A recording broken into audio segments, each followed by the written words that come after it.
И вот теперь смотрите, по поводу дозировок я сразу же смотрю на простые такие вещи. Вот лично мой опыт по инструкции, если вы коробки откроете, вот внутри коробки есть инструкция, как его использовать. И в этой инструкции четко написано, как нужно употреблять. Здесь написано: в качестве профилактики взрослым концентрат напитка безалкогольного от пол чайной ложки до чайной ложки 1 раз в день.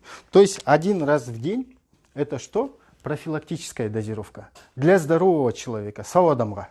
Для здорового человека. Понятно, да? Но если у человека какие-то хронические заболевания, здесь дальше написано: больным людям следует начинать прием с малых доз. То есть с малых доз, получается, постепенно увеличивая кратность и дозу приема от 3 до 5 раз в день. Понятно, да? Соответственно, есть партнеры, которые и по 5, и по 10 капель тоже результаты получают. Но, опять же, я просто смотрю на инструкцию. Как на инструкции написано, я использую его больше как по инструкции. И обычно у нас что происходит? Бывают такие вещи, когда человек подписывается и пьет 1 раз в день. И когда он 1 раз в день пьет, это же профилактическая дозировка для здорового человека, а у него хронические заболевания. Вот у нас женщина одна есть, она проблема по-женски была. 1 раз в день пьет, 1 месяц пропила, результата нету. 2 месяц пропила, результата нету. 3 месяц пропила, она говорит, результата нету. 4 месяц она перестала брать. Что происходит в этот момент? Дело в том, что когда у человека серьезное заболевание, там результат будет, но он будет растянутый во времени, то есть не сразу. Понятно, да? Пока организм очистится, пока перестроится. Но лично я как делаю? Я 1-ю неделю человеку рекомендую 1 раз в день. Пол чайной ложки перфекта, пол чайной. На 2-ю неделю 2 раза в день. То есть что мы увеличиваем? Если есть обострение, это уже хорошо, мы с мертвой точки. Но если нет обострения, я говорю, пей 3 раза в день. И так я увеличиваю до того момента, пока начнется что? Обострение. Обострение.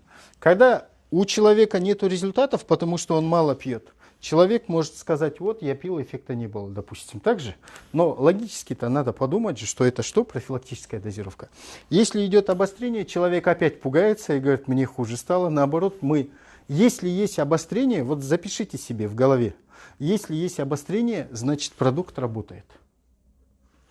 Если нет обострения, значит мы что? Мы должны увеличивать до того момента, чтобы это обострение вызвать, с мертвой точки эту болезнь сдвинуть. Но как только пошло обострение, мы снижаем дозировку на 2. И если на 2 раз обострение не прекратилось, можете снижать до 1. Мы что самое главное, запускаем процесс. Но если на 2 разах в день вы употребление, вот до 3 довели, обострение пошло, снизили до 2, и что происходит в этот момент? Обострение прекратилось, чуть-чуть есть, но не такое сильное. Значит, это что? Наша комфортная дозировка, и мы продолжаем пить. Так. Одинаковых дозировок не бывает вообще. Потому что организмы вот разные. Вот сколько человек сидим, допустим, да, хоть в прямом эфире, у всех одинаковых дозировок не бывает. Вот вы начинаете употреблять, я же не знаю, может у вас головные боли, мигрень, допустим. Вы начинаете пить там даже 5-10 капель, у вас уже голова начинает действовать. О каких 2-3 разах в день, допустим, по пол чайной ложки идет речь. И вы что? По самочувствию регулируете свои дозировки. А я, допустим, 3 раза в день пью, меня уже нормально чувствовать начинаю продукцию. 2 раза пью, не чувствую. Вот в этом плане. Значит, моя комфортная дозировка это 3. По самочувствию нужно подходить. Соответственно, что мы делаем? Проблема, если человек маленькие дозировки пьет, у него результата нет, человек может что? Он может сказать, ой, что-то результата нету, потому что он мало пил. Здесь что получается? Когда обострение идет, человек опять пугаться начинает. Ни этого пугаться не надо. Это нормальные вещи. Обычно, когда вот таким образом мы увеличиваем, у нас результаты у всех людей получаются. Это моя личная подход к работе. Интуитивно, как по самочувствию, чтобы каждый человек подбирал. И теперь смотрите, единственное, кому я не рекомендую, у кого есть камни в желчном пузыре, мочеполовой, в почках камни. Если у них есть камни, я говорю, 2 раза, 3 раза в день мы тебе давать не будем. Но у него хроническое заболевание. Я ему говорю, ладно, будешь пить профилактическую дозировку, результат будет 3-6 месяцев, что ты почувствуешь. У тебя будет результат, но он будет растянутый во времени. И что происходит? человек, он четко настраивается на это. Почему? Потому что мы должны не сказки рассказывать, что через неделю ему поможет, а четко, логично, грамотно, четко объяснить, как этот продукт начинает действовать. И что интересно, у нас вот эта женщина, которая вот проблемы по-женски были же, у нее попутно еще другие проблемы, возможно, были. Первый месяц пила, второй, третий месяц, на четвертый месяц перестала употреблять, подружка ее пригласила.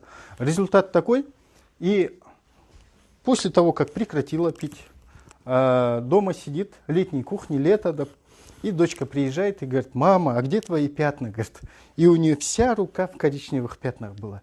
И она не обратила внимания, что к хорошему быстро привыкает же.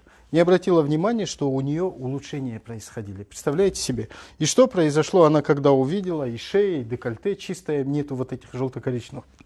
Она тут же прибежала к подружке, пришла ко мне в офис сюда. Мы говорим: ну да, правильно, потому что вы пили профилактическую дозировку для здорового человека на нездоровый организм. Соответственно, что? Четко нужно объяснять, как употреблять продукцию. Вот это лично мой подход именно вот в дозировках. Хотя есть люди, которые из 5 капель, из 10 капель тоже результаты получают, но лично мой подход, как по инструкции написано, так и я и делаю полностью.